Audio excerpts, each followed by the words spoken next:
کھولا جاتا توڑا جاتا تو پھر یہ سب پتہ چلتا. ایک انسانی جان تھی ختم ہوئی ہے. کوئی جانور بھی اگر مر جائے اس طرح کی کسی جگہ پر اس کی ایک اسمیل ہوتی ہے, لوگوں کو پتہ لگ جاتا ہے.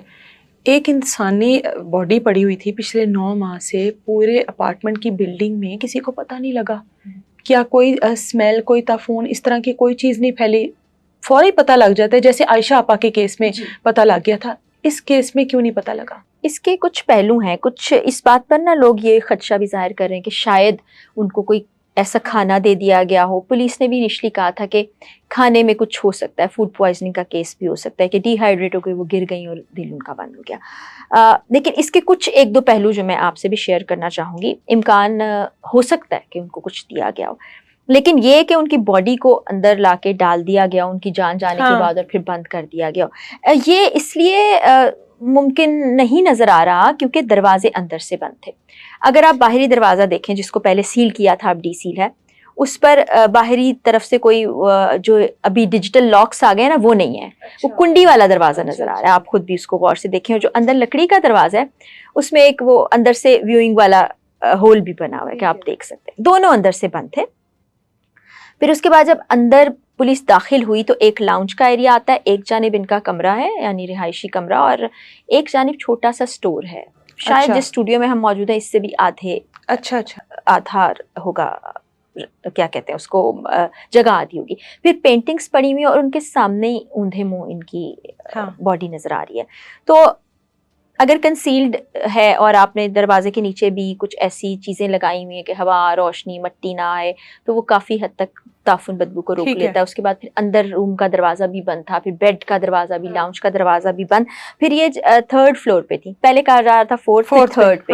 تو جس طرف یہ تھیں ادھر سے ہو سکتا ہے جو تعفن اٹھا ہو وہ اوپر کی طرف گیا ہو. اور پھر ایک بہت بڑی بات کہ ان کے 2 اپارٹمنٹ تھے ہر فلور کے اوپر. جو سامنے والے گھر کے رہنے والے ہیں وہ ستمبر سے وہ اپنے گاؤں چلے گئے تھے. اچھا. اور پھر وہ فیبرری میں واپس آئے ہیں. تو پہلے جو 1-2 مہینے ہوتے ہیں جب باڈی ڈیکمپوزیشن کی طرف جاتی ہے اس میں بہت اسمیل محسوس کی جا سکتی ہے. کچھ عرصے کے بعد وہ ختم ہو جاتی ہے. تو جب پولیس بھی وہاں پہنچی وہ بتاتے ہیں کہ دروازے کے باہر مین ڈور کچھ محسوس کچھ نہیں تھا, اندر گئے تو وہاں تھا. تو اس کا مطلب ہے دروازے اور وہ کنسیلڈ تھے جس کی وجہ سے وہ باہر نہ نکل. بھابھی سامنے آئی ہیں اب بھابھی کا کہنا ہے کہ خود 4 ماہ پہلے جو ہے ان کو گھر سے نکالا گیا, جائیداد کا معاملہ تھا, اور جو حمیرہ ہے وہ ان کی بھابھی کے ساتھ مکمل رابطے میں تھی, بھابھی کے بچوں کے ساتھ بھی رابطے میں تھی. اب بھابھی کی جس طرح سے وہ کمیونیکیشن بتا رہی ہیں کہ بہت اچھی سلام دعا تھی, بہت اچھی بات چیت تھی. بھابھی بھی 9 ماہ سے غائب, بھابھی نے بھی نہیں پوچھا. پھر دوسری جانب بھابھی کہہ رہی ہیں کہ میں شکایت کرنے گئی لیکن بلڈ ریلیشن ہونا ضروری ہے. اگر کسی کی گمشدگی کے بارے میں آپ نے کمپلین کرنی ہے, پولیس کو کہنا ہے کہ اس کے لیے بلڈ ریلیشن ہونا ضروری ہے. نہیں ایسا نہیں ہے. اگر میں کسی کی دوست بھی ہوں اور میرا اس سے خون کا رشتہ تو نہیں ہے تو میں جا کے اس کی گمشدگی کے بارے میں بات کر سکتی ہوں. بھابھی ان کی کچھ ذاتی وجوہات لگ رہی ہیں مجھے جو انٹرویو انہوں نے دیا ہے. یہ میری رائے ہو سکتی ہے, میں غلط بھی ہو سکتی ہوں, لیکن محسوس ایسا ہی ہوا کیونکہ گفتگو میں ایک لمحے میں انہوں نے کچھ بات کی, دوسرے لمحے میں کچھ اور بات کی. پھر وہ اصل تو والد کا ڈیسیجن تھا, والد ناراض تھے لیکن وہ بھائیوں کے ہی نام لے رہی ہیں, یعنی کہ ان کا دیور اور ان کے شوہر کے بارے میں وہ بات کر رہی ہیں. پھر وہ یہ بھی کہہ رہی ہیں 4 مہینے سے میں گھر پر نہیں ہوں. پھر وہ کہہ رہی ہیں کہ اکتوبر میں انہوں نے جائیداد کی ڈیمانڈ کی اور منع کرنے پر یہ سب کچھ ہو گیا. پھر وہ ایک طرف کہتی ہیں کہ وہ گھر کو بھی سپورٹ کرتی تھی, پھر وہ کہتی ہیں رہتی تھی, والدہ سے پیسوں کا تقاضا بھی کیا, جائیداد میں حصہ مانگا. تو کچھ تضاد ان کی اپنی گفتگو میں لگ رہا ہے. کچھ پوائنٹس وہ درست بھی بتا سکتے ہیں, کچھ شاید کسی وجوہ کی بنا پر کچھ آگے پیچھے ہو گئے ہوں. لیکن یہ فیکٹ جب انہوں نے بیان کیا کہ مجھے تو پتہ ہی نہیں تھا حمیرہ کہاں رہتی ہے, اس نے کبھی بتایا نہیں تھا.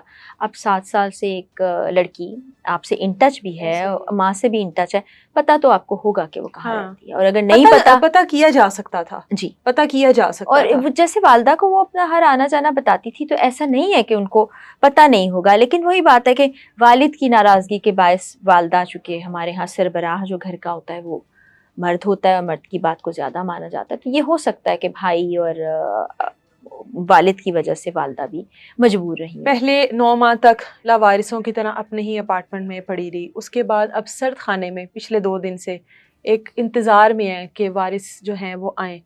اب فائنلی وارث جو ہیں ان کی جانب سے یہ کہا گیا کہ ہم آتے ہیں اور تدفین لاہور میں ہی کی جائے گی.